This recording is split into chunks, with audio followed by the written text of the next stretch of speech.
Emergency बाहर जाना होता है और हमें प्रेस शुदा कपड़े अवेलेबल नहीं होते, इस्त्री नहीं होती, तो हम उसकी बजाय कोई और जुगाड़ लगाते हैं। कभी हम स्ट्रेटनर से उनके बल निकाल लेते हैं, तो कभी हम कोई और तरीका इस्तेमाल करते हुए कपड़ों पे पहले पानी से स्प्रे करके तो फिर हेयर ड्रायर की मदद से उसको हीट दे के तो कपड़ों को सीधा कर लेते हैं, यानी पहनने के काबिल कर लेते हैं।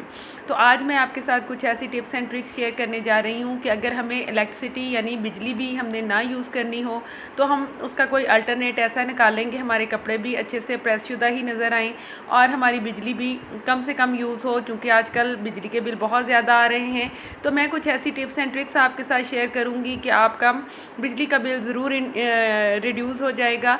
आप कपड़ों को इस तरह से मैनेज करें कि जो लेडीज़ सूट होते हैं, हमारे नाइट वेयर होते हैं या बेडशीट्स वगैरह होती हैं, उनको धोने के बाद जब हम ड्राई के लिए डालते हैं तो उसके बाद अच्छी तरह से तय करके फ़ोल्ड करके रखें, तो उनको ज़्यादा बल नहीं पड़ेंगे और प्रेस करने की ज़रूरत भी नहीं होगी। इस तरह से जेंट्स की टी शर्ट्स को वॉश करने के बाद डायरेक्ट हैंगर पे डालकर ही अगर खुश्क कर लिया जाए तो उस पर बल नहीं रहेंगे, क्योंकि इनकी तरीज़ वगैरह का इतना इशू नहीं होता।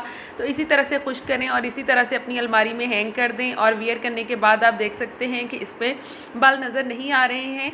इनको अच्छे तरीके से वियर किया जा सकता है, लेकिन कुछ ऐसी ड्रेस शर्ट्स होती हैं जिनको इस्त्री करना ज़रूरी होता है, इन पे बहुत ज़्यादा बल नज़र आ रहे हैं आपको इस शर्ट्स पे भी।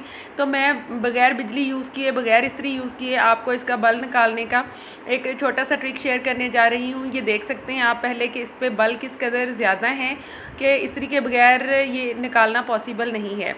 लेकिन मैं आपके साथ एक लिक्विड शेयर करने जा रही हूँ जो इसके बल जो हैं काफ़ी हद तक निकाल देगा।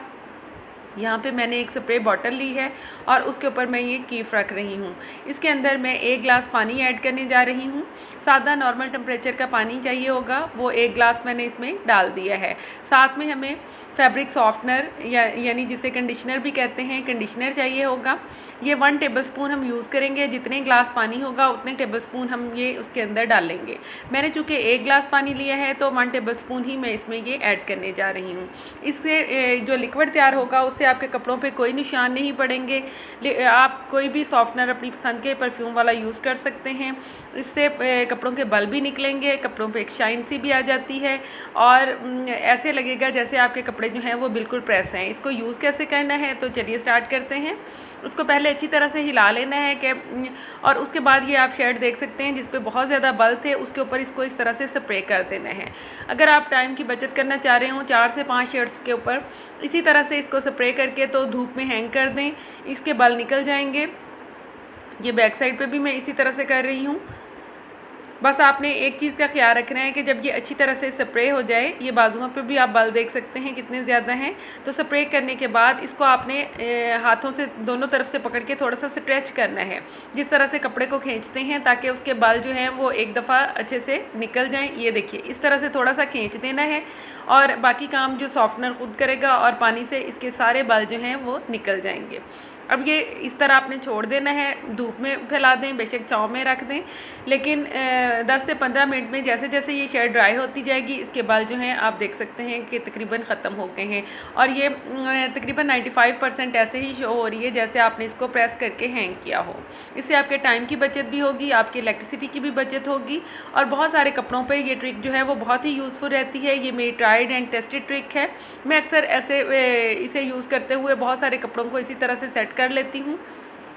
कई दफ़ा टाइम नहीं होता, लेकिन आप इस ट्रिक को यूज़ करके देखिएगा, यकीनन बहुत ही ज़बरदस्त रिज़ल्ट आएगा।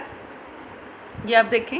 और दूसरी जो ट्रिक है वो फॉयल पेपर को लेके है। हम सबके किचन में ये फॉयल पेपर मौजूद होता है, तो हम कई दफ़ा कपड़ों को प्रेस करने के लिए डायरेक्ट किसी पैन में पानी गर्म करते हैं और जब इस्त्री अवेलेबल नहीं होती तो हम वो पानी वाला पैन अपने कपड़े के ऊपर फेरते हैं तो उससे बल निकल जाते हैं।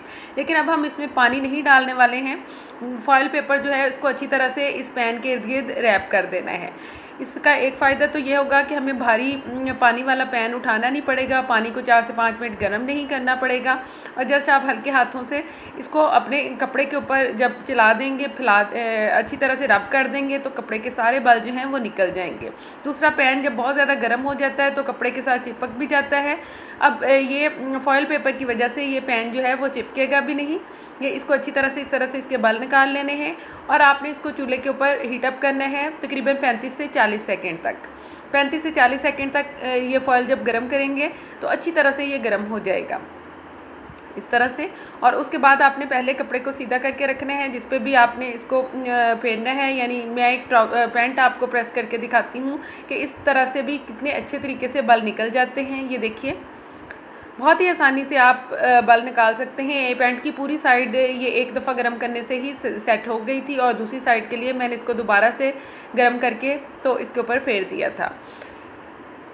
ये ट्रिक भी कभी ना कभी यूज़ करनी पड़ ही जाती है, लेकिन जो पहले मैंने स्प्रे वाली ट्रिक आपके साथ शेयर की है वो यकीनन आपके लिए बहुत ही सूटेबल होगी। इसके साथ साथ जो हमारी बेडशीट्स होती हैं उनको बड़ी बड़ी बेडशीट्स को प्रेस करना काफ़ी मुश्किल काम होता है। तो जब आप कपड़े इस्त्री करने लगें तो इस्त्री वाले टेबल पे बेडशीट को फैला के उसके ऊपर कपड़े इस्त्री कर लें तो वो बेडशीट के बल भी अच्छी तरह से निकल जाएंगे।